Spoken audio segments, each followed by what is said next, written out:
What's up, everybody? This is Mario, and I'm back with another episode of Endurify. And if you've been listening to some of the last few episodes, you know we've been talking about how do you get better at suffering? How do you get better at getting through those grueling workouts?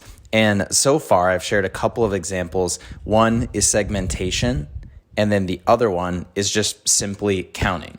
And that's just counting to 4 to 6 or 8 when you're swimming, when you're biking, when you're running, just to give your brain that simple task. And it occupies that mental energy that could have been spent when you're suffering, when you're in that grueling workout, saying those negative things like, oh, when is this going to be over? I don't know if I can do this. I don't know if I can get through it. And in those last two episodes, I told a couple of stories about how I've naturally kind of fallen into those research-based ways of dealing with suffering and dealing with those grueling techniques. But today, I'm actually going to share something from the Brave Athlete that I've never even heard of and something I've never tried before. So it's kind of surprising to me. But the newest technique that I'm reading about is just called thumb tapping. Okay. And so I've never tried this. I've never done it, but this is another kind of strategy to control your attention and occupy that working memory. So if you listened to it yesterday, it gives that brain a task that is simple to do, and it gives it that focused attention that would have been occupied by those negative thoughts that I was just talking about. And this technique of thumb tapping is actually best for running because clearly using your thumbs and doing that on the bike or doing it on the swim isn't ideal. But here's how it works. So what you want to do is you want to make two relaxed but clenched fists as though you were holding a pen in each hand. And then with your thumb, you just want to gently tap the side of your index finger as though you were pressing the clicker on a pen. So you've got two kind of relaxed but clenched fists, and then you just start gently tapping as if you were pressing kind of the clicker on a pen. And this is another example of something that creates that rhythmic kind of repetition.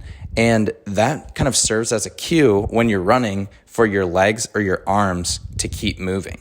And like I've talked about, this is something that just kind of helps you focus, helps the brain focus so that you can keep focusing on the task at hand. And another thing that they talked about in this book is that thumb tapping is kind of best used to get you through short bursts of hell. So I think we've all been there. You're on a run, you see that dreaded hill. Maybe it's even during a race, and maybe you weren't prepared for it.